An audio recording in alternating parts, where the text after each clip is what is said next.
February 23rd, 1943, Berlin. The magnifying glass shook a little in Officer Runge's hand as he looked at the small copper block found in wreckage 3 weeks earlier. "This cannot be real," he wrote in his secret report. "No country could make something so small that gives out so much power." Through the lab windows, he saw smoke rising from bombed German factories, showing how strong the Allied Air Force had become.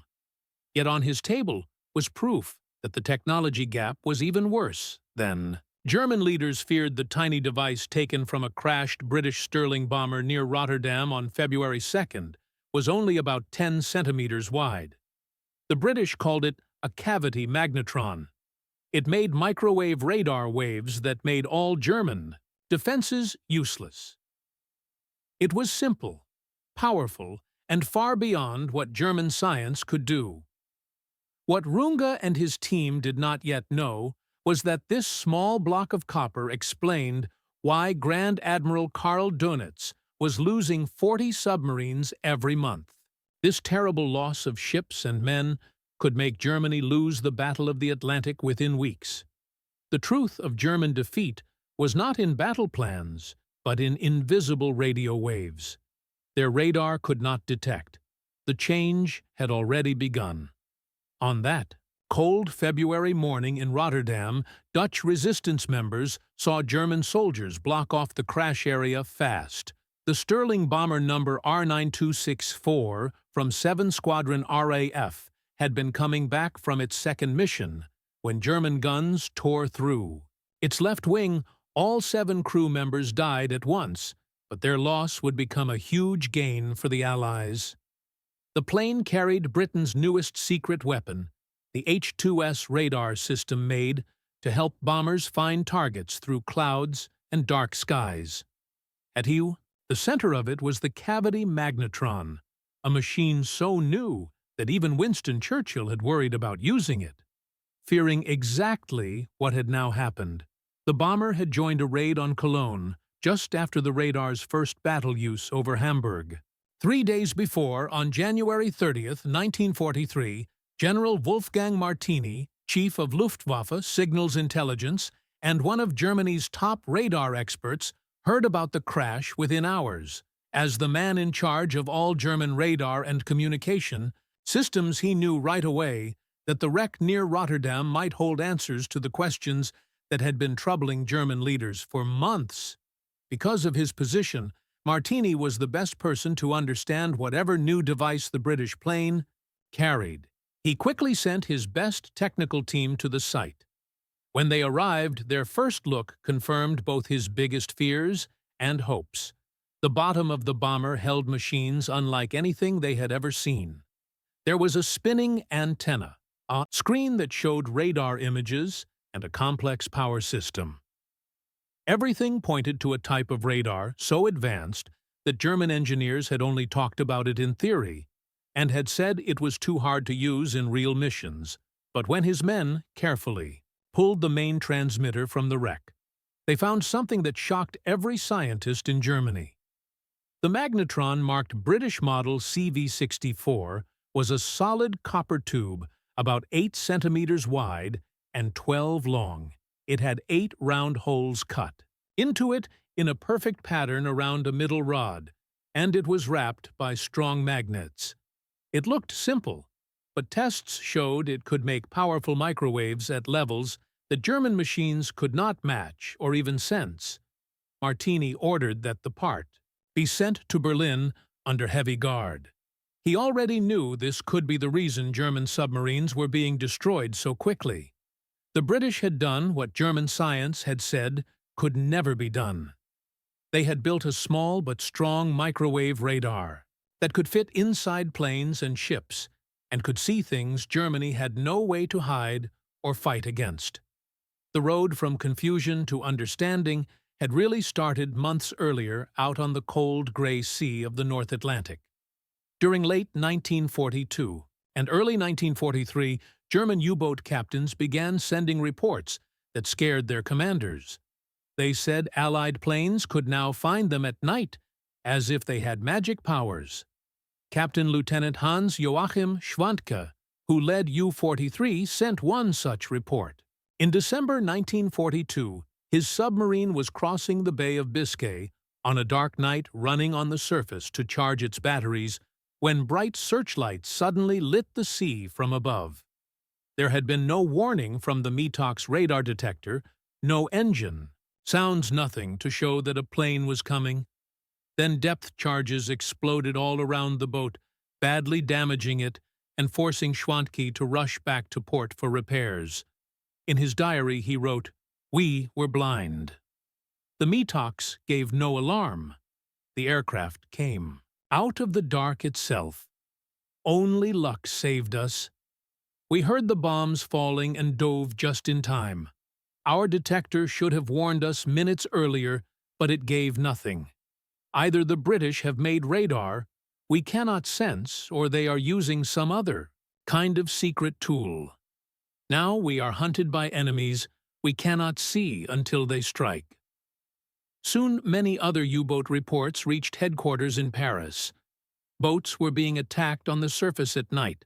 Without any warning, planes could find them through darkness and bad weather when they should have been safe. The metox detectors that once warned of older Allied radars working at 1.5-meter waves no longer worked at all. Worse commanders still trusted them, which made things even more deadly. The numbers showed how bad it was getting. In November 1942, U-boats sank about 119 merchant ships, over 729,000 tons, but lost 13 of their own subs. In December, they sank 60 ships and lost 5. In January 1943, only 37 ships were sunk, while 7 U-boats were lost. In February, just 34 ships went down, but Germany lost 17 submarines. The balance that once favored Germany was now falling apart fast. Admiral Karl, Donitz, who became commander-in-chief of the entire German Navy on January 30, 1943, while still leading the U-boat fleet, watched the reports with deep worry. His staff tracked every submarine, every convoy, and every battle, but what they saw made no sense. U-boats trying to sneak up on Allied convoys at night were being found and attacked before they could even fire. Boats crossing the Bay of Biscay under darkness were bombed with perfect aim. Submarines hiding underwater during the day were somehow being followed and hit with depth charges. It looked as if Allied planes could see through clouds, fog, and darkness, as if they had supernatural vision. The weather during many of the attacks made it impossible for the enemy to see with their eyes, yet they still struck with deadly accuracy.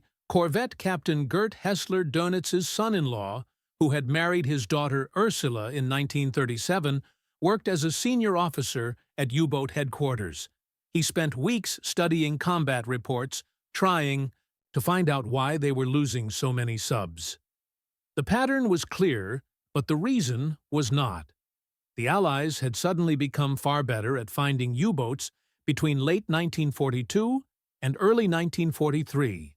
The only logical answer was that they had new technology, not just better training. But what kind of technology could see through clouds and darkness? What could spot a small submarine tower, or even the thin wake of a periscope miles away? Donitz called emergency meetings with Germany's best scientists and engineers during January and February 1943. They were shocked to realize how little they truly knew about Allied radar.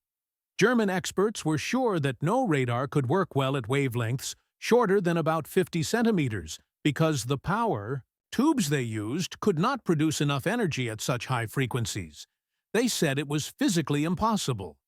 So their metox detectors, built to sense Allied radar signals at 1.5-meter wavelengths, should have warned them of any radar equipped aircraft. The system worked by picking up radar signals from enemy planes, giving U-boats a few minutes to dive before an attack. But now the detectors no longer gave warning. Something had clearly changed in Allied technology. But what? Some German scientists guessed the Allies had built infrared sensors that could spot the heat from diesel engines. Others thought it might be some kind of sound-based system, though that seemed unlikely at long range. A few mentioned the idea of radar using centimeter waves powered by a special magnetron, but this was quickly dismissed as impossible. German research had already tried it and found it too difficult and not worth the cost. The experts told Donitz that the British could not have done what Germany's best minds had failed to do. German science was the most advanced in the world. If German engineers said centimeter radar was useless, then it must be useless. The Allies had to be using something else, maybe several systems, working together. The thought that bombed-out Britain could somehow build radar far better than Germany's seemed ridiculous to most German scientists. That proud belief collapsed when Runge's team at Telefunken began testing the strange copper block found in Rotterdam. The magnetron reached Berlin on February 5, 1943, along with photos of the whole H2S radar system and notes from the crash site. Runge gathered the best microwave experts in Germany to form what became known as the Rotterdam Working Group, or Arbeitskreis Rotterdam. Their mission was to find out exactly what the device did, how it worked, and what kind of power it gave the Allies. The first meeting was planned for February 22nd or 23rd at Telefunken's Berlin office. The first test, done on February 6th, already showed the secret inside the magnetron's design. Within hours, the German scientists realized they were looking at something far beyond anything they had ever built. The round holes inside the magnetron acted like echo chambers, making and boosting radio waves as streams of electrons spun through the strong magnetic field made by the magnets. It worked kind of like the old split-anode magnetrons German engineers had tested years before, but this one was made with a skill that amazed them. Dr. Otto Hakenberg, a young scientist writing notes during the test, later said in an interview after the war that, when they turned it on and powered it up, the machine showed a signal at 33 gigahertz, a number so high they could barely even measure it, and it made 40 kilowatts of power. He said it was like learning your enemy had cannons while you only had rifles. They instantly knew why the metox radar detector no longer worked. It had been built to sense radar waves around 1.5 meters or 200 megahertz. But this new British device used 9.1 centimeter waves, which were more than 16 times shorter. The German detectors were totally blind to this kind of energy. The British were using a part of the radio spectrum the Germans could not see at all, so their submarines were being hunted without knowing it. Runge's group worked day and night for 2 weeks, taking apart every piece of the H2S radar system from the wreckage. They learned that the magnetron powered a spinning antenna under the bomber that swept in a full circle. The radar signals showed up on a screen like a round map with coastlines, rivers, cities, and land shapes glowing bright. For the first time, bomber pilots could find their way and spot targets even in thick cloud or total darkness. The system was mainly made to guide bombers and help Pathfinder crews mark targets so others could follow and bomb accurately even in bad weather. That meant Germany's weather advantage was gone, but for submarine war, the danger was even worse. The same magnetron was soon used in the new ASV Mark III radar that let Allied planes spot a U-boat's small tower from 20 miles away, no matter if it was day-night rain or fog. The tiny radar reflection that once kept submarines safe no longer helped against this new sharp-eyed radar, working on short, centimetric waves. Even worse, the microwave signals it used were totally invisible to all German radar warning gear. Every detector they had, including the metox system, The U-boats trusted worked only on long meter waves. The metox could sense Allied radar between about 1.3 and 2.6 meters, which matched the older ASV Mark II sets used in 1942. But this new radar worked at 9.1 centimeters, a frequency about 17 times higher than anything German receivers could hear. That meant U-boats were sailing straight into attacks completely blind, while thinking they were still protected. The shock was total and disastrous. On February 23, 1943, the Rotterdam research team presented what they had found to top German military and industry leaders. There is no solid record proving that Reich Marshal Hermann Göring or Admiral Donitz came in person, but both were surely told soon after. Engineers from Telefunken, Siemens AEG and Lorenz filled the room along with senior Luftwaffe and Navy radar officers. The atmosphere was grim. Runge began his report with words that Allied investigators would later find written in the meeting notes. "We must speak honestly," he said. "The British have made a huge leap in technology. The cavity magnetron is an invention years ahead of us. It gives them radar power we cannot block or hide from, and we have no defense." The report explained the CV-64 magnetron's details. It had 8 small chambers cut into solid copper. It worked at a frequency of 3.3 gigahertz, with a wavelength of 9.1 centimeters, and made 40 kilowatts of peak power. It was small enough to fit in airplanes, tough enough to survive combat, and clearly mass-produced, not just tested as an experiment. The meaning was clear and frightening. If the British could make these magnetrons in large numbers, and the fine build quality showed that they already could, then soon every Allied plane and ship might carry radar that Germany could not resist. The metox warning sets were useless. Now, the big web of German radar sites working on long meter waves would quickly turn outdated German night fighters, flak guns, and Navy ships all depended on radar. The British had just jumped far ahead of by a full generation. When Göring was told these facts, possibly at the Humboldt-Hain flak tower in Berlin, where engineers showed him a rebuilt H-2S radar, his reaction was said to be pure shock.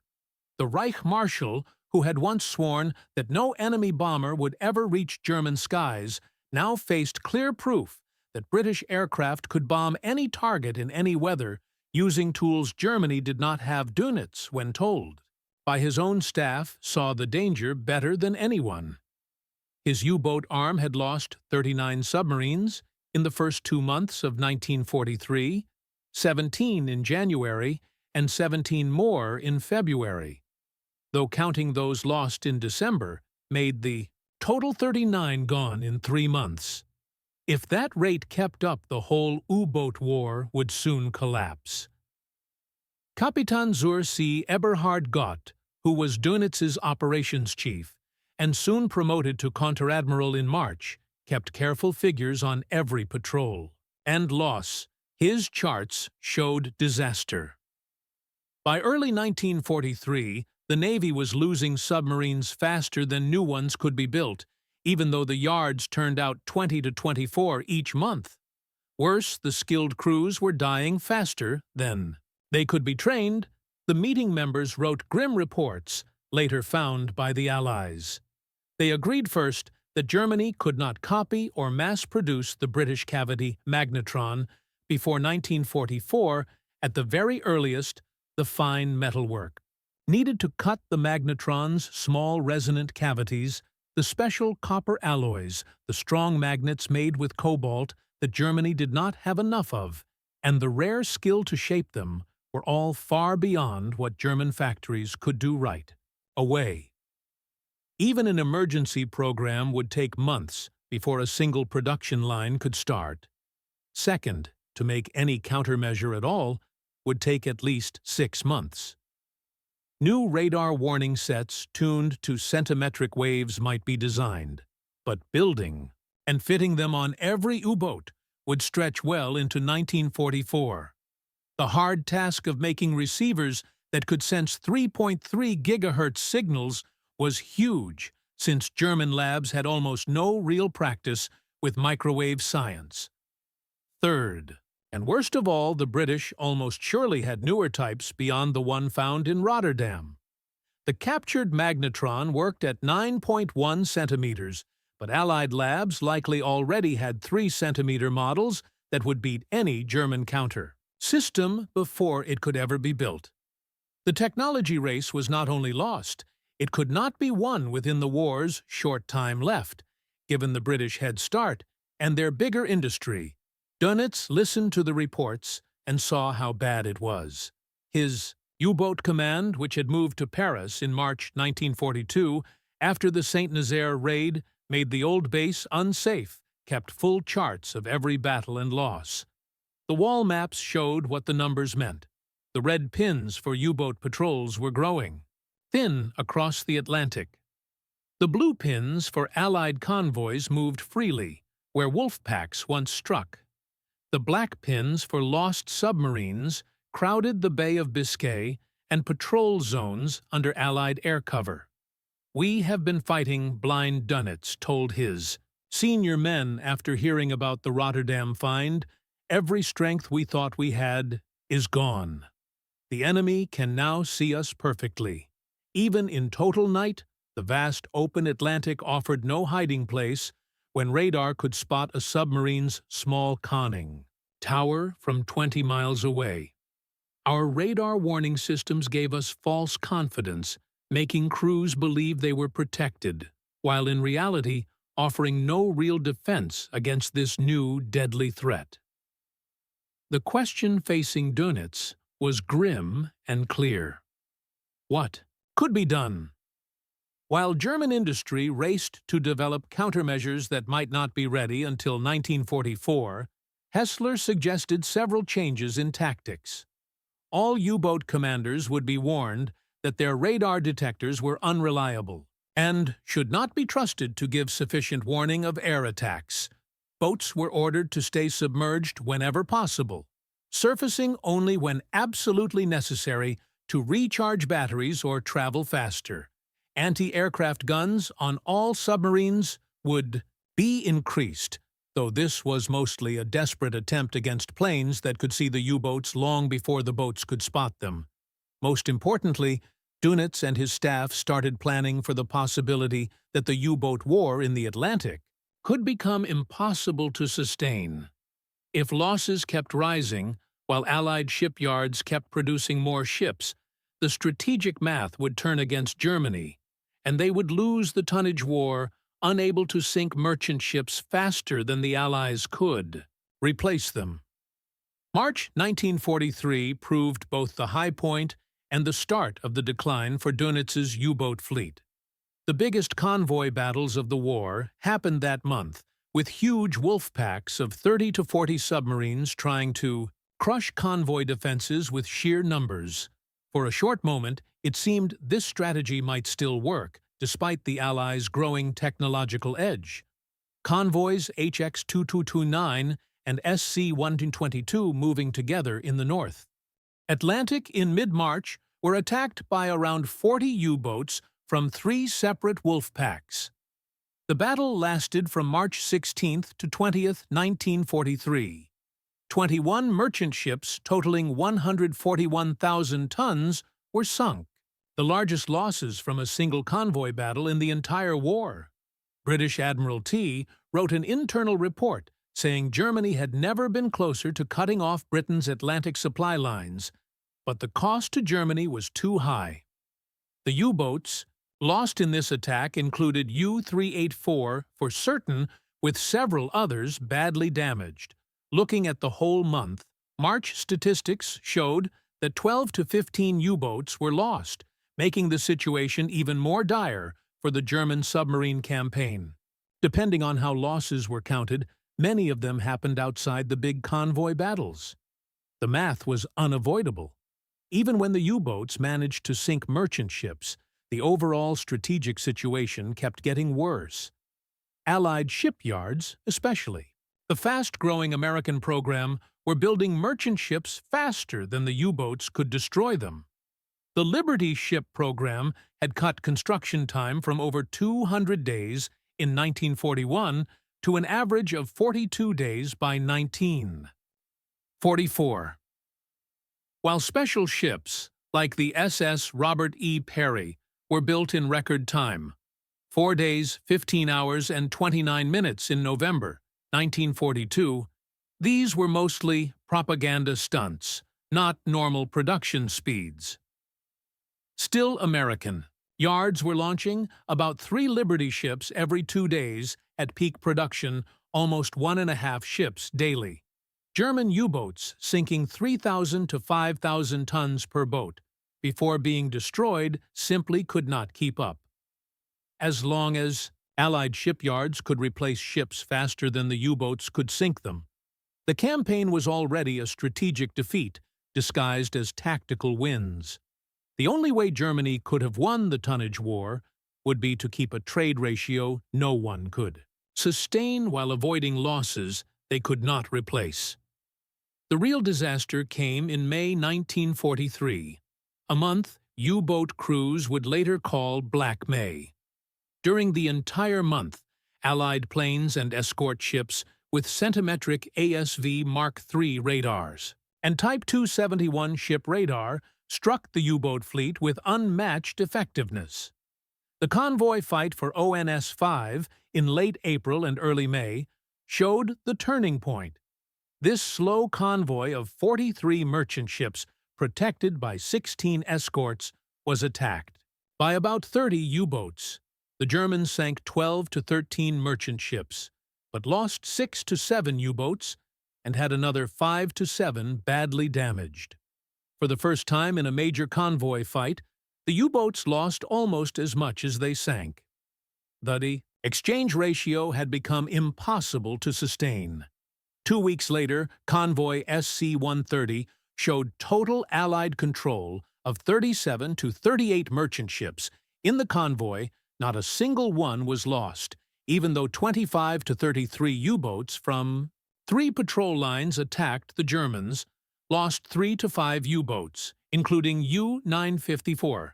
This decisive Allied victory marked the last convoy seriously threatened in 1943. Throughout May, losses kept rising. On May 4th, U-209 was sunk in the North Atlantic with all 46 crew lost. On May 5th, U-447 and U-663 were both destroyed. May 6th saw U-465 and U-563 sunk. May 11th brought losses of U-89, U-86, and U-456. May 12th saw U-558 depth charged with all hands lost.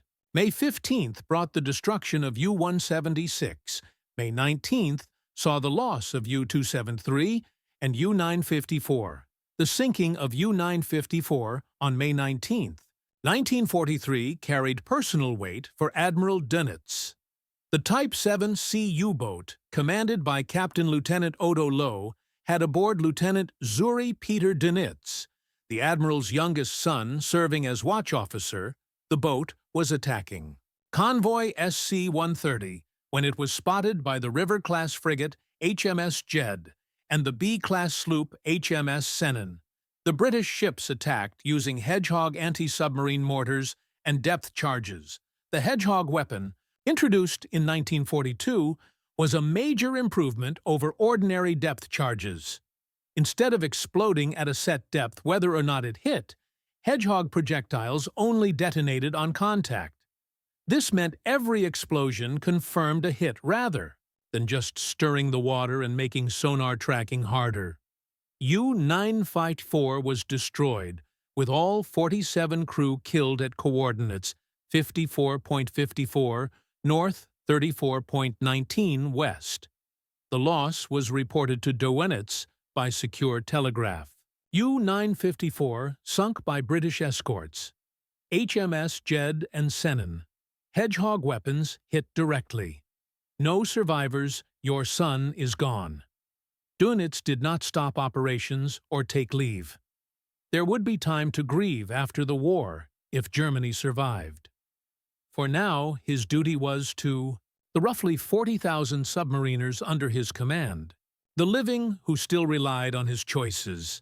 The personal loss was crushing, but could not interfere with operational duties at this critical time when the entire U-boat campaign risked collapse. By May 22, 1943, the operational U-boat fleet had lost between 41 and 43 boats during the month, depending on how losses were counted. U-boat.net lists 42 boats lost with 65 men killed, and 1,137 survivors. Other sources report 41 combat losses, or 43 if boats removed from operational roles are included. No matter the exact number, these losses represented about 25% of operational U-boat strength, making the month catastrophically unsustainable for German naval operations. Donitz called his operations staff into an emergency meeting on May 24, 1943. The plot board showed an unprecedented catastrophe in U-boat operations. A quarter of the operational fleet destroyed in just 3 weeks. Casualty rates higher than ever before. Experienced commanders dying faster than training schools could replace them. New boats sunk on their first patrols. Before, crews learned survival techniques. The youngest generation of officers, the men who would have led in 1944 and 1945, were drowning in the Atlantic at only 23 or 24 years old, their potential lost forever. On May 24, 1943, Donitz made the most painful decision of his career. He drafted the order that effectively admitted defeat in the Battle of the Atlantic to all U-boats at sea due to the enemy's superior detection equipment and overwhelming air coverage. North Atlantic operations are temporarily suspended, effective immediately. All boats currently in the North Atlantic are to withdraw to positions southwest of the Azores. Boats moving to operational areas are to proceed to Biscay ports. Further operations will wait for improved detection equipment and enhanced anti-aircraft capabilities. We have not surrendered, we have recognized reality.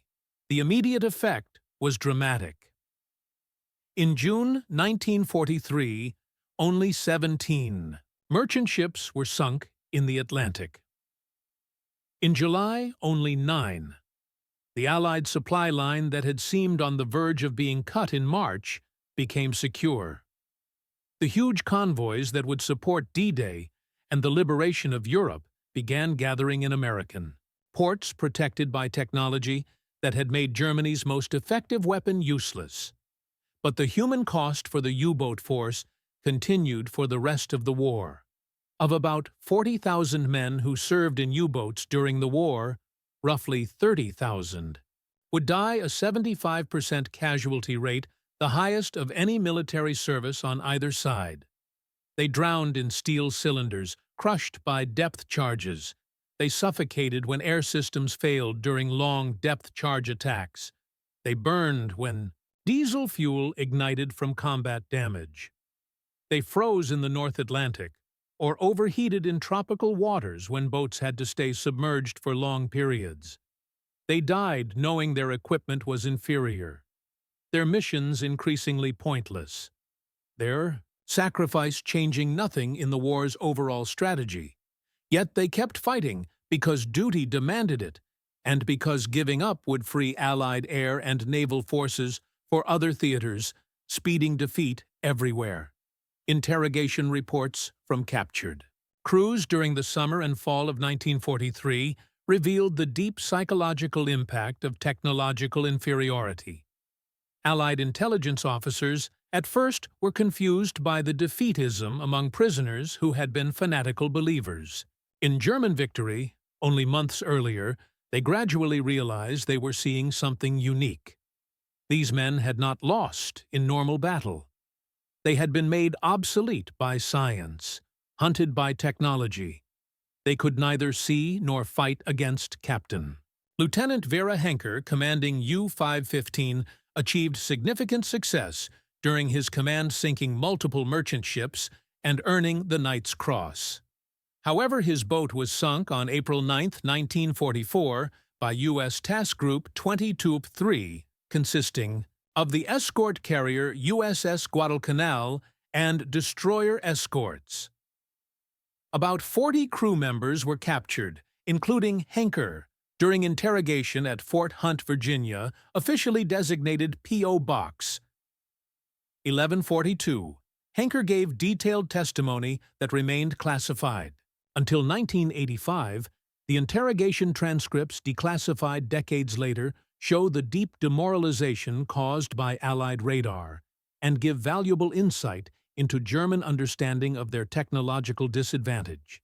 We knew by mid-1943 that the war was lost. Henker told interrogators during sessions from May 3 to June 15, 1944.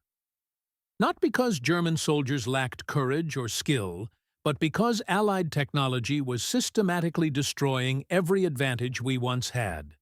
The metox detector became useless against the new radar. We called it the grave.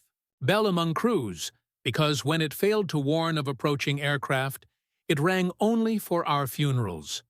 Later models that could detect centimetric radar arrived too late for most boats. The Kanakos system, introduced in September 1943, could theoretically detect the new radar, but even when it worked, we could only detect emissions at short range, while Allied aircraft detected us from beyond visual distance. We could dive when warned, but aircraft would circle overhead, calling destroyers to depth charge us. We could not escape what we could not see until it was too late. Henker's interrogation took a dark turn when he was falsely accused of war crimes related to survivors of the SS Ceramic, a liner sunk by U-515 in December 1942. Threatened with extradition to Britain to face charges, Henker became increasingly desperate. On June 15, 1944, he attempted to escape by climbing the perimeter fence at Fort Hunt. He was shot and killed by guards, becoming the only prisoner to attempt escape from the facility during World War II. Oberleutnant Tussi Herbert Wehrer survived the war after serving on 5 different U-boats, including surviving the sinking of U-612 in August 1942 and U-415. 18. In July 1944. His post-war memoir, Iron Coffins, a personal account of the German U-boat battles of World War II, first published in 1969, became one of the most widely read and respected accounts of the U-boat war. From the German perspective, Wehrer described the psychological impact of fighting against superior Allied technology. Every patrol after May 1943 was a survival exercise disguised as a military operation. We understood that Allied radar could detect our periscope, wake our snorkel exhaust, even our conning tower when at the surface. We traveled submerged far longer than boats were designed to endure, breathing foul air, conserving battery power, surfacing only when fuel and oxygen forced us. The Atlantic, which we had dominated in 1942, became an enemy more dangerous than British destroyers. It hid Allied aircraft above fog and Allied ships, beyond horizons, while revealing our every movement to enemies equipped with technology that gave them complete tactical advantage. We were being hunted by forces we could not detect until the moment of attack. Korvettenkapitän Peter Erich Kremer, who commanded U-333, through multiple successful patrols, survived the war as one of only 3 senior U-boat commanders to do so. His memoirs, published as U-boat Commander, a periscope view of the Battle of the Atlantic by the Naval Institute Press in 1984, provided another valuable perspective. On the technological revolution that defeated the U-boat force, Kremer recalled a patrol in June 1943 shortly after the withdrawal from the North Atlantic. We were ordered to patrol off the African coast seeking isolated targets, away from heavy air coverage. Even there, Allied aircraft appeared with impossible frequency given the vast ocean areas involved. One afternoon, we detected an enemy aircraft at extreme range. With our new Wanza radar warning receiver, I ordered immediate dive to 150 meters and rigged for silent running. We stayed down 6 hours, far beyond safe operational limits. When we carefully surfaced to snorkel the same aircraft, or another reappeared within minutes, forcing us down again. This pattern continued for 14 hours until our batteries were nearly exhausted. We had to surface or suffocate. When we broached, the aircraft was waiting positioned perfectly for attack. Only frantic anti-aircraft fire and a crash dive that nearly imploded. The pressure hull saved us. We never fired a torpedo that patrol. We spent 3 weeks attempting to evade detection, long enough to attack anything. Allied mastery of the technological domain was so complete, we could barely execute our basic mission. The technical investigations continued through 1943 and 1944 as German engineers desperately attempted to develop countermeasures. They produced the LMS-10 magnetron, a direct copy of the British CV-64, designed with at least 4 units delivered by May 1943. However, production was severely constrained by material shortages, particularly the cobalt required for permanent magnets. Most of the early units required magnets salvaged from other captured aircraft, making large-scale production impossible. Telefunken began developing an indigenous German magnetron, designated LMS-12, attempting to adapt the British design to materials available in Germany. But this development would not reach even limited production until April 1944, far too late to affect the war's outcome. By that point, the Battle of the Atlantic had been decisively lost for nearly a year. Actual production of German cavity magnetrons totaled several hundred units across all variants by war's end, with estimates suggesting fewer than 1,000 total units produced. This contrasted starkly with Allied production, which numbered in the tens of thousands, while exact production figures for 1943 remain unclear. The disparity in industrial capacity and available materials meant Germany could never hope to match Allied production rates. Radar warning receivers that could detect centimetric frequencies were developed. In parallel efforts, the NAX system, designated Fugi 350 NAX-Z for aircraft and FMBB-7 Canax-U for U-boats, was introduced in September 1943. The system could theoretically warn U-boats of approaching aircraft equipped with ASV Mark III radar operating at 9.1 centimeter wavelength. However, by the time Kanakos entered operational service, Allied scientists had already developed 3 centimeter radar systems against which NAX was blind. The H-2X radar used by American I-2E forces and the advanced versions of H-2S operated at 3 centimeter wavelength, requiring entirely new detection equipment. The Germans were perpetually one generation behind, forever attempting to counter yesterday's threats, while new systems rendered their countermeasures obsolete before they could be widely deployed. A Junkers JW-88 night fighter equipped with NAX radar warning equipment did land at an RAF airfield, though not in November 1943, as sometimes reported. On July 13, 1944, a J-88G-1 landed at RAF Woodbridge carrying Fuji 350 NAX Z Fensburg homing equipment and Liechtenstein SN2 radar. The crew had become disoriented and believed they were landing at a German base, British Technical. Intelligence immediately examined the equipment, gaining valuable insight into German countermeasure capabilities. The examination revealed that while German engineering was sophisticated and the NAX system worked as designed, it remained fundamentally Defensive. It could warn of Allied radar emissions, but provided no offensive capability. More critically, it could only detect the 9.1 centimeter emissions of first generation. Allied centimetric radar, not the newer 3 centimeter systems. Already entering service, the German Navy also attempted tactical adaptations to cope with Allied radar superiority. U-boats were fitted with additional anti-aircraft guns, with some boats designated as flak boats, carrying quad 20mm mounts and heavy AA armament to provide limited defensive options against persistent air attack. The theory was that if boats could not hide from radar-equipped aircraft, they should remain surfaced and fight it out with anti-aircraft fire. This proved disastrous in practice.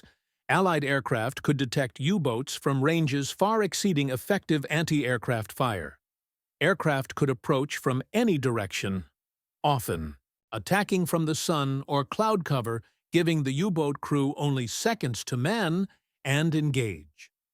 The aircraft's speed advantage meant it could choose when and how to attack, while the stationary U-boat simply waited to be attacked. Radio transmissions from aircraft under attack brought additional forces, including surface ships, that could easily destroy a stationary U-boat. The flak boat program cost more submarines than it destroyed aircraft, representing another failed attempt to counter Allied technological advantage through tactics alone. Acoustic homing torpedoes, codenamed Zenkönig Ren and designated G7ES or T5, were introduced in September 1943 as a countermeasure against convoy escorts. The first 80 torpedoes were delivered August 1, 1943, with large-scale use, beginning against convoys ONS-18 and 2022 in late September. These torpedoes could home in on the propeller noise of escort vessels, theoretically allowing U-boats to sink the escorts. Before attacking the merchant ships, initial results were promising, with several escorts damaged or sunk. However, the Allies quickly developed countermeasures, including the Foxer noisemaker, towed behind ships to decoy the acoustic torpedoes. Fundamentally, acoustic torpedoes could not compensate for the German inability to locate convoys in the first place. If Allied radar detected U-boats before they could approach convoys, acoustic torpedoes provided no advantage. New submarine designs. Incorporating snorkel systems represented another attempt to adapt to Allied technological superiority. The snorkel, originally a Dutch invention from 1938, captured when Germany overran the Netherlands in 1940, was initially ignored. German engineers began testing snorkel systems on U-58 in summer 1943, with operational use beginning in early 1944. The snorkel allowed U-boats to run diesel engines while submerged at periscope depth, recharging batteries and transiting without surfacing. This reduced vulnerability to radar-equipped aircraft. However, snorkels were far from perfect solutions. They left the wake visible to radar, particularly in calm waters, and created additional noise that could be detected by acoustic sensors. Seas. They limited speed to a few knots. They required excellent seamanship in rough weather, as waves washing over the snorkel head would trigger automatic valves that momentarily cut air supply, creating uncomfortable and dangerous pressure fluctuations inside the boat. By mid-1944, approximately 50% of U-boat operating from French bases were equipped with snorkels. While this improved survival rates somewhat, it could not reverse the fundamental strategic defeat. U-boats equipped with snorkels could evade some attacks, but they could not sink enough merchant ships to affect Allied logistics. The Battle of the Atlantic had already been decisively lost. The revolutionary Type 21 Electroboot represented Germany's most ambitious attempt to regain technological parity. This radical design featured streamlined hull form, triple battery capacity, 17.2 knots submerged speed compared to 7.6 knots conventional Type 7 boats, 6 bow torpedo tubes with hydraulic reload capability, allowing 18 torpedoes to be fired in under 20 minutes, and sophisticated sonar systems. The Type 21 could theoretically outrun most surface escorts, while submerged and remain underwater for extended periods. Had this design entered service in 1943 rather than 1945, it might have significantly extended the Battle of the Atlantic. However, rushed production created severe quality problems. Of 118 boats constructed, only 4 were fully combat-ready before war's end. Only 2 conducted combat patrols in April-May 1945, achieving no sinkings before Germany's surrender. The final sea U-boat patrol of the war demonstrated both the potential and the futility of German technological efforts. U-2511, the first, Type 21. Electroboot to see operational service departed on April 30th, 1945, commanded by Corvette Captain Adelbert Schnee, one of Germany's most experienced and successful U-boat commanders. Schnee's patrol demonstrated the Type 21's remarkable capabilities. On May 4, 1945, U-2511 detected a British cruiser task force and executed a perfect attack approach, reaching firing position undetected despite Allied radar coverage. The boat's superior underwater speed and silent running capabilities allowed it to close to attack range without detection. Schnee did not fire. Germany had already announced surrender negotiations.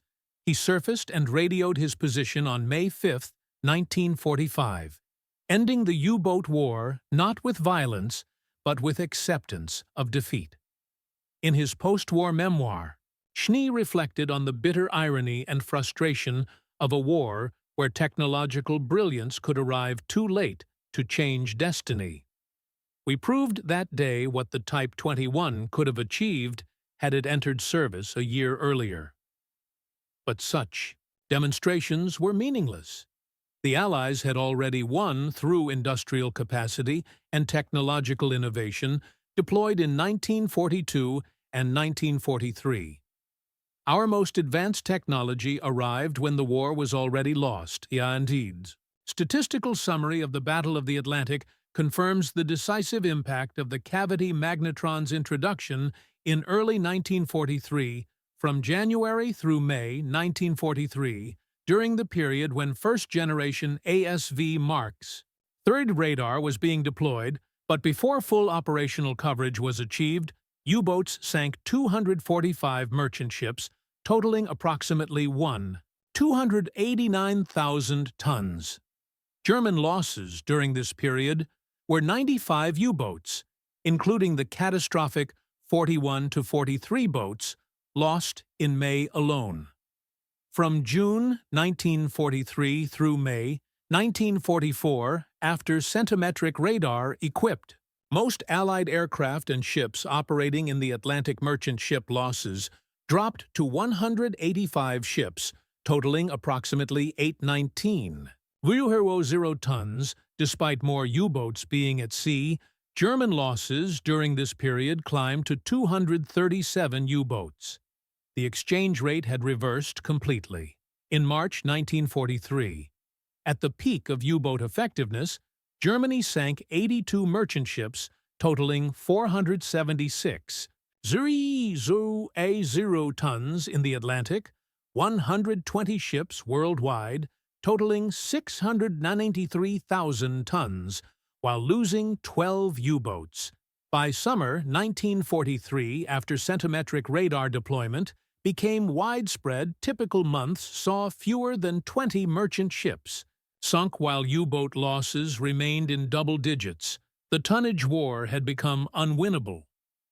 The May 1943 convoy battles represented Germany's last chance to achieve strategic success in the Atlantic. The examination of the Rotterdam device in February 1943 had confirmed what many German commanders suspected. but hoped was not true. Allied technological capabilities had advanced far beyond German understanding, creating detection advantages that no amount of tactical skill or operational courage could overcome. The post-war examination of captured U-boats by Allied technical teams revealed desperate German attempts to adapt to Allied radar dominance through improvised countermeasures. Some boats had been covered with experimental radar-absorbent materials, crude attempts at stealth that added weight, reduced performance, and provided negligible reduction in radar returns. The materials available to Germany in 1943 to 1944 were inadequate for large-scale application-effective radar absorption at centimetric wavelengths. Others carried inflatable decoy balloons designed to create false radar targets, devices that sometimes worked but could not be deployed. When submerged or in heavy seas, limiting their tactical utility, still others had been fitted with modified exhaust systems designed to minimize the radar signature of snorkel emissions, modifications that reduced diesel efficiency without eliminating radar detection. Each adaptation represented German engineering ingenuity applied to an essentially unsolvable problem. You cannot hide from electromagnetic radiation using mechanical solutions alone. The physics were unforgiving Allied radar operated at wavelengths and power levels that made submarines visible regardless of weather darkness or evasive maneuvers. Only remaining completely submerged offered any protection, but battery technology in 1943 to 1944 could not support the extended underwater operations that would have been required to avoid detection. Entirely German submarines were trapped by the limitations of their own technology. They were visible to enemies they could not see, hunted by weapons they could not effectively counter, and forced to operate in an electromagnetic environment where the Allies possessed complete dominance. The psychological documentation from German naval personnel provides perhaps the most compelling evidence of the cavity magnetron's war-winning impact. These were not defeated soldiers seeking excuses for failure. They were highly trained technical specialists who understood exactly what had gone wrong. Their testimony recorded in interrogation, reports, letters, and post-war memoirs consistently emphasizes not tactical errors or operational failures, but fundamental technological obsolescence. They describe the helplessness of fighting enemies who possessed superior detection tools while German defenders remained effectively blind. They explained the fatalism that infected crews who knew detection was inevitable, and survival was largely a matter of luck rather than skill. They document the transformation from confident warriors to hunted prey, a psychological shift that occurred not through battlefield defeat, but through technological revelation. When Obstleutnant Wilhelm Rune examined the Rotterdam device in February 1943, he performed an autopsy on German naval strategy. The copper block on his laboratory bench explained every mysterious U-boat loss, every impossible aircraft interception, every convoy battle where Allied forces seemed to know German positions before attacks developed. The cavity magnetron revealed that Germany had been fighting the Battle of the Atlantic while deaf and blind to the electromagnetic spectrum that Allied forces exploited with devastating effectiveness. That revelation, more than any military defeat, shattered German confidence in technological superiority and strategic victory. It convinced German leadership that Allied technological advantages were absolute and unstoppable. Technological capabilities exceeded German understanding not just in radar, but potentially across multiple domains. If the British could develop revolutionary radar systems in secret while enduring years of strategic bombing, what other surprises might they deploy? This psychological effect, the destruction of confident certainty about German technological superiority, influenced German defensive preparations and diverted scarce resources to counter weapon programs that arrived too late to affect the wars. Outcome intelligence assessments after Rotterdam became more cautious, always assuming the enemy possessed weapons beyond current German knowledge. By autumn 1943, production models of Allied centimetric radar equipped hundreds of aircraft and ships. The Type 271 naval radar, using cavity magnetron technology, was installed on convoy escorts beginning in 1941, allowing them to detect surfaced submarines at ranges up to 20 kilometers and periscopes at approximately 900 yards. The system operated at 9.7 centimeter wavelength with 70 kilowatt peak power. The ASV Mark III airborne radar equipped RAF Coastal Command aircraft beginning in March 1943, enabling them to patrol thousands of square kilometers and detect U-boats regardless of visibility conditions. The American H-2X radar, an advanced version of H-2S operating at 3 centimeter wavelength, provided bomber crews with navigation and targeting capabilities that rendered weather and darkness irrelevant to strategic bombing. Operations. Each system descended from the same revolutionary cavity magnetron technology that Runge had examined in February 1943. The Rotterdam device had been the key that unlocked Allied electromagnetic dominance across the entire theater of operations. German attempts to counter this advantage consumed enormous resources for minimal operational effect. The NACO's radar warning receiver program diverted scientific talent and industrial capacity that might have been applied to offensive weapons or other defensive systems. U-boat construction shifted toward designs optimized for underwater operation, reducing production of conventional boats that might have been more effective in secondary theaters against less sophisticated opponents. Research programs explored exotic technologies, including underwater television systems, passive sonar arrays, and hydrogen peroxide propulsion for submarines. None of these reached operational status before war's end. Each represented German engineering excellence chasing the impossible, while Allies dominated the electromagnetic battlefield completely and relentlessly. Solutions to problems Allied technology had created and would overcome before German countermeasures could be widely deployed. The final accounting of the Battle of the Atlantic tells a story of industrial capacity and technological innovation, overwhelming tactical skill, and operational courage. Germany commissioned approximately 1,181 U-boat during World War II. Of these, 785 were destroyed with 648 lost to enemy action, and the remainder scuttled, lost to accidents, or stricken from service.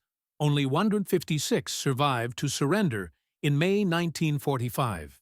Of the approximately 40,000 men who served in U-boat during the war, approximately 30,000 died, representing a 75% casualty rate. This was the highest casualty rate of any military service on either side of the conflict. These men fought with extraordinary courage and skill. But courage and skill could not overcome the fundamental technological disadvantage created by Allied radar superiority.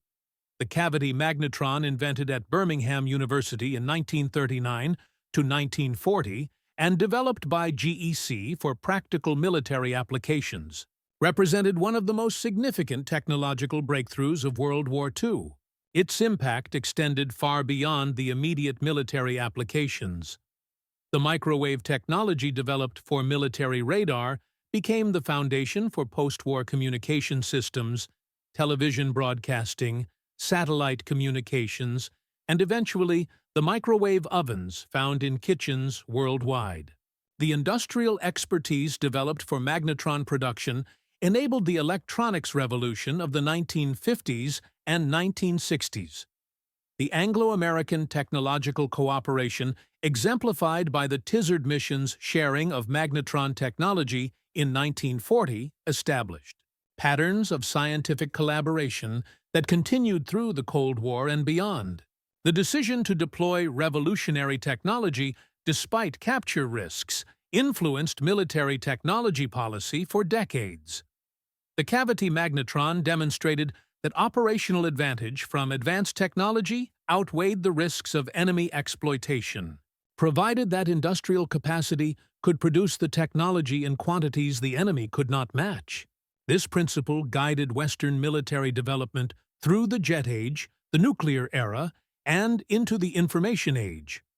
The willingness to field new capabilities quickly, accepting that adversaries would eventually copy or counter them, proved more effective than attempting to maintain perfect security while technology remained in laboratories. For the German U-boat force, the story ended in surrender and scuttling. On May 4, 1945, Grand Admiral Donitz, briefly serving as German head of state after Hitler's suicide on April 30th, ordered all U-boats to cease offensive operations. On May 8th, after Germany's unconditional surrender, Operation Deadlight began. All boats still at sea were ordered to surface, fly black flags, and proceed to designated Allied ports for surrender. Many commanders instead scuttled their boats, unwilling to surrender the vessels in which their comrades had died. The operational order, Rainbow, echoing the scuttling of the German high seas fleet at Scapa Flow in 1919, resulted in over 200 U-boats being deliberately sunk by their own crews rather than surrendered to Allied forces. The men who had served in those boats, the 75% who died and the 25% who survived, had fought a campaign decided not by courage or tactics, but by physics and engineering.